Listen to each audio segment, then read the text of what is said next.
Welcome to Sasi media.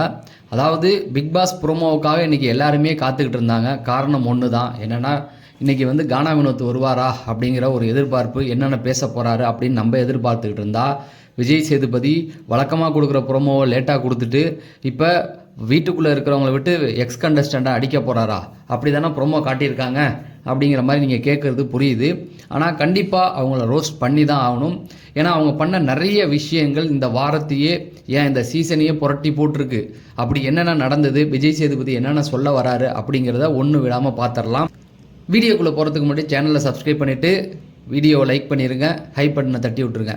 First எடுத்த உடனேயே என்ன காட்டுறாங்கன்னா, அந்த பொய்க்கோழி வந்து ஆடிக்கிட்டே வருது, அது ஒரு ஸ்டைலுன்னு வேறு அதை நினச்சிக்கிட்டே இருக்குது, அது வருது ஆடிக்கிட்டே வரதை காட்டுறாங்க. அடுத்தது பார்த்தீங்கன்னா அப்சரா வந்து ஸ்ட்ராங்காக எதையோ பேசுகிறாங்க, அதை காமிக்கிறாங்க. அடுத்தது பார்த்திங்கன்னா ரம்யா பேசுகிறாங்க. இப்போ இந்த 3 சம்பவமும் எதை அடிப்படையாக வச்சு போட்டிருக்காங்க அப்படிங்கிறத ஃபஸ்ட்டு உங்களுக்கு சொல்லிடுறேன். அந்த பொய்க்கொழி உள்ளே வந்தது இல்லையா, அது எல்லாத்தையுமே தப்பாக தான் பண்ணிக்கிட்டு இருந்தது. முக்கியமாக அவருடைய செல்ல புள்ள, அவர் தூக்கி வளர்த்த புள்ள நம்ம விக்ரமை போட்டு அந்த அடி அடிச்சுது, சபரியை போட்டு கிளின்னு கிழிச்சது. அதுக்கப்புறமேட்டுக்கு அவருடைய பாசமான தங்கச்சி சாண்ட்ராவை போட்டு அந்த நொறுக்கிடுச்சு. நீ ஒரு நடிப்புக்காரி, வெள்ளை பாம்பு அப்படிங்கிற அளவுக்கு அந்த போட்டனால அதுக்கு எதுவுமே சொல்லாமல் விட்டுறலாம். ஆக எல்லா கேஸ்லேயும் அந்த பொண்ணு முதல்ல இருக்க போகுது அப்படிங்கிறதுக்காக தான் ஒன்றாதாம்மா இன்றைக்கி நான் புரட்டி அடிக்க போகிறேன், அதனால தான் நீ நம்பர் 1 அப்படிங்கிறதுக்காக போட்டு வச்சுருக்காங்க. ஓகேங்களா. ரெண்டாவது அப்சராங்கிற ஒரு பொண்ணு இந்த வீட்டுக்குள்ளே இருந்ததா இல்லையா, இப்போ எதுக்கு வந்தாங்க, இப்போ என்ன பண்ணாங்க அப்படிங்கிற ஒரு கேள்வி இருக்கும். எந்த வேலையும் பண்ணாத ஒரு பொண்ணு எதுக்கு கூப்பிட்டு வச்சு அடிக்க போகிறீங்க அப்படின்னு கேட்டிங்கன்னா, அப்சரா வந்து அந்த இமேஜ் காட்டுறாங்க இல்லையா, அந்த நேரத்தில் அவங்க யாரை திட்டினாங்கன்னா சாண்ட்ராவை தான் திட்டிகிட்டு இருந்தாங்க. சாண்ட்ரா நீங்கள் ரொம்ப நடிக்கிறீங்க, நீங்கள் நார்மலாகவே இல்லை அப்படிங்கிற மாதிரி, இந்த டைட்டிலுக்கு நீங்கள் டிசர்வ் இல்லை அப்படின்னு சொன்ன அந்த மூமெண்ட்டை தான் எடுத்து போட்டிருக்காங்க.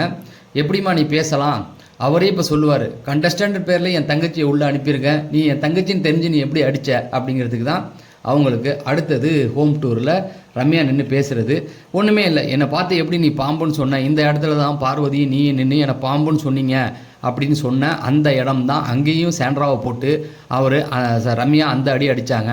அதாவது ரம்யா, சாண்ட்ரா அவங்கள பாம்புன்னு சொன்னதுக்கே அவ்வளோ வருத்தப்பட்டீங்களே, நீங்களும் சாண்ட்ராவும் வெளியில் போய் இதை பற்றி டிஸ்கஸ் பண்ணீங்க இல்லையா, டிஸ்கஸ் பண்ணும் பொழுது நீ எப்படி என்னை பார்த்து பாம்புன்னு சொல்லலாம், என் கூடவே ஃப்ரெண்டாக இருந்துக்கிட்டு என்னையே பின்னாடி குத்திருக்கிய அப்படின்ற ஒரு டிஸ்கஷன் போச்சு இல்லையா.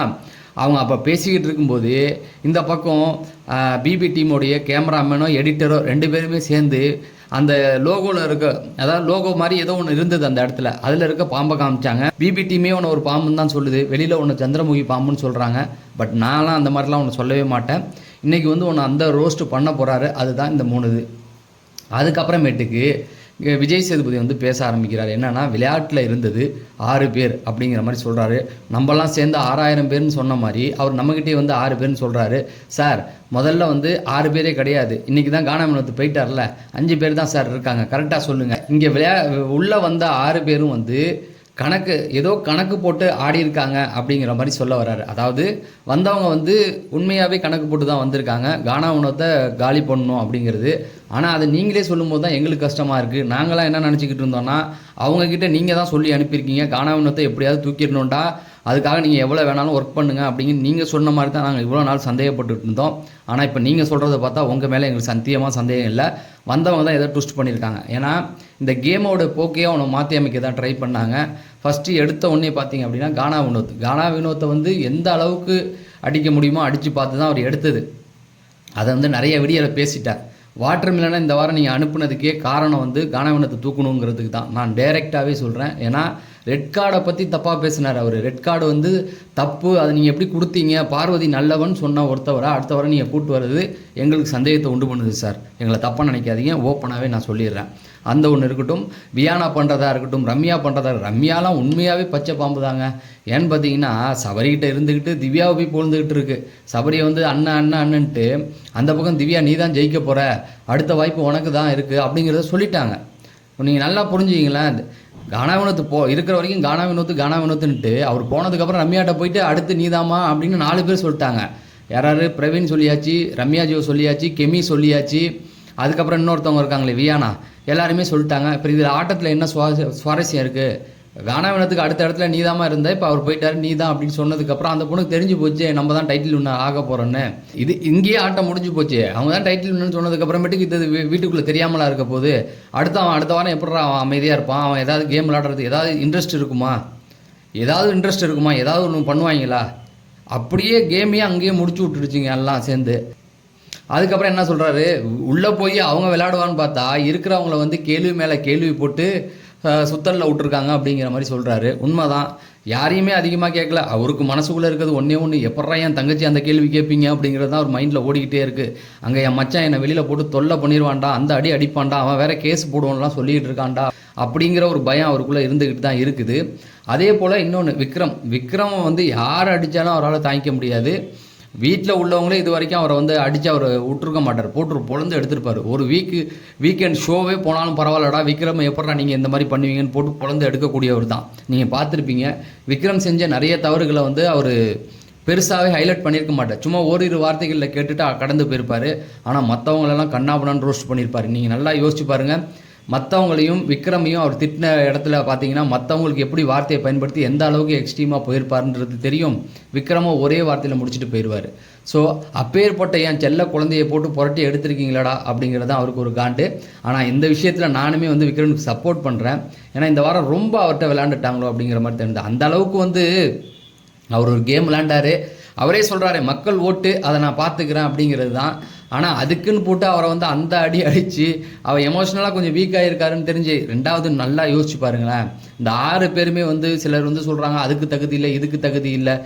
அப்படி பார்த்தா அந்த இதுவே இந்த சீசனே தகுதி இல்லைன்னு தான் தூக்கி போடணும். ஆனாலும் உட்காந்து பார்க்குறோம்ல, அந்த 6 பேருடைய மனநிலையை நினச்சி பாருங்கள். முதல் நாள் வந்து ஒரு பிரச்சனை ஒன்று போயிருக்கு, வீட்டுக்குள்ளே ஒருத்தவங்க வந்து விழுந்திருக்காங்க. அது என்ன வேணா இருக்கலாம், ஆனால் வெளியிலேருந்து பார்த்தா அவங்களுக்கும் நம்மளும் பதறணும் இல்லையா? அதுக்கப்புறம் நடிப்பு கிடிப்புன்னு பேசினோம், ஓகே. அந்த நேரத்தில் நம்ம பதறணுமா? அப்போ வீட்டில் கண்ணுக்கு பக்கத்தில் இருந்தவன் எந்த மாதிரி மனநிலைக்கு அந்த வாரம் ஃபுல்லாகவே அடித்தடி கில்லர் கையின் டாஸ்க்கு அப்படி இப்படின்னு தொடர்ந்து கமருதீன் பார்வதி அடிச்சுக்கிட்டு பிறண்டு ஒரு நாளும் ஒரு பிரச்சனை பண்ணிகிட்டு இருந்தாங்க. ஓகேவா? அடுத்தது வந்து இந்த இது வந்தது. இவ்வளோ பிரச்சனைகளை கடந்து வந்து எவ்வளோ லோவாக இருப்பாங்க. அதுவும் அடுத்த நாள் வந்து எதிர்பார்க்காத ஒரு ரெட் கார்டு ஒன்று போட்டிருக்காங்க. அவரி, திவ்யா, கானா வினோத் இவங்க 3 பேருமே வந்து கமருதீனுக்காக வருத்தப்பட்டதை நம்மளால் பார்க்க முடிஞ்சது இல்லையா? இவ்வளோ விஷயங்களை கடந்து வந்திருக்கவங்கள போட்டு நீங்கள் வந்து அடுத்த வாரமே வந்து அந்த அடி அடித்து அவனோட மனநிலை எப்படி இருக்கும்? இவங்க வெளியிலேருந்து வீட்டுக்குள்ளே போட்டு போனதுக்கான கணக்கு என்ன அப்படிங்கிற மாதிரி கேட்குறாரு. ஒன்றுமே இல்லை, எல்லாரையும் அளவு வச்சு பார்க்கணும். நமக்கே எதுவுமே இல்லை, ஒன்றுமே இல்லை. பாபா படத்தில் இவர் சொல்லுவார்ல, டெல்லி கணேஷ், நானும் 30 வருஷமாக சாமி கும்பிட்றேன், 4 வேளை குளிக்கிறேன், காளிகாம்பா எனக்கு வரமும் தரல வாழ்க்கையும் தரல, ஆனால் உனக்கு மட்டும் எப்படி கொடுத்தான்னு சொல்லுவார் இல்லையா? அந்த மாதிரி தான் போனவங்க எல்லாமே இந்த மாதிரியான வேலைகளை பார்த்து விட்ருக்காங்க. ஸோ எனக்கு தெரிஞ்சு திவ்யாவுக்கு ஆதரவாக நிறைய பேர் செயல்பட்டாங்க அப்படிங்கிறதையும். பிரவீன் வந்து நேற்று ஒரு வார்த்தை சொல்கிறாப்புல, அதாவது வினோத் போனதுக்கப்புறம் திவ்யாக்கிட்ட வந்து விக்ரம் வந்து சந்தோஷப்பட்டான், அரோரா வந்து சந்தோஷப்படுறா அப்படின்றான். ஓகே, அந்த நேரத்தில் பதட்டத்தில் அவன் சிரிச்சன்றதை ஒத்துக்கிட்டாங்க. ஓகே, இந்த பக்கம் சபரி மூஞ்சியில் ஒரு சந்தோஷம் ஒன்று தெரிஞ்சுது. அப்பா, நமக்கு இருந்த ஒருத்தன் போட்டி போயிட்டான் அப்படிங்கிறத நான் பார்த்தேன் அப்படிங்கிற மாதிரி சொல்கிறான். மூதேவி, அவன் சபரி அந்த இடத்துல எந்த ரியாக்ஷனுமே கொடுக்கல. அவரை போய் கட்டி பிடிச்சாரு. அதுக்கப்புறம் அவர் சொல்கிற வினோத் சொல்கிறத ஓகே முதல்ல வருத்தப்பட்டு அதுக்கப்புறமேட்டு அவள் போகணுன்னா சந்தோஷமாக எடுத்துக்கிட்டா. நீ சந்தோஷமாக இருக்கல வினோத் அப்படின்னு கேட்டால, ஆமாண்டா எனக்கு போதுண்டான்னு சவரிட்ட சொன்னாப்புல. ஓகே, நான் எடுத்துகிட்டு ஓகேடா, அப்போ உனக்கு சந்தோஷம்னா எனக்கும் சந்தோஷம் நின்ன ஒரு மனுஷன். இவன் எந்த மாதிரிலாம் பிறண்டு போய் பேசிகிட்டு இருந்தான் பாருங்களேன். ஸோ அதெல்லாம் எனக்கு ரொம்ப கஷ்டமாக இருந்தது. அதனால் இந்த வாரம் எல்லாரையும் போட்டு செய்யுங்க சார், நானே அதை தான் எதிர்பார்க்குறேன். வீட்டுக்குள்ளே இருக்க 6 பேரையும் விட்டுடுங்க. ஏன்னா அவங்க எதுவுமே பண்ணலை இந்த வாரம், அமைதியாக தானே உட்காந்துருந்தானு, இவனுக்கு தானே போட்டு ஆட்டம் காட்டினானுங்க. எனக்கு தெரிஞ்சு இந்த 9 சீசன் பார்த்துட்டேன். இதில் 8 சீசன் வரைக்கும் பார்த்தீங்கன்னா வீட்டுக்குள்ளேருந்து வெளியில் போயிட்டு திரும்ப வரவங்கள யாருமே எதுவுமே சொல்ல மாட்டாங்க, ஜாலியாக ஃபன்னாக போவோம். ஆனால் இந்த ஒரு சீசனில் தான் இன்றைக்கி ஒரு எபிசோடே அவங்களுக்கு தான். அப்போ உள்ளே இருக்க அந்த ஃபைனலிஸ்ட்லாம் என்ன பண்ணுவாங்கன்னா ஒன்றுமே பண்ண போகிறது, சும்மா 2 கேள்வியை கேட்டு விட்டுருவாங்க. இவனுங்க தான் மாட்டிக்கிட்டு அடி வாங்க போகிறானுங்க. அந்த அளவுக்கு கேவலமாக இவனு இருக்கானுங்க அப்படிங்கிறது தான். தொடர்ந்து அப்டேட்டுகள் கொடுப்போம், அது தெரிஞ்சுக்க நம்ம சேனலை சப்ஸ்கிரைப் பண்ணுங்கன்னு சொல்லி விடைபெறேன். நன்றி, வணக்கம்.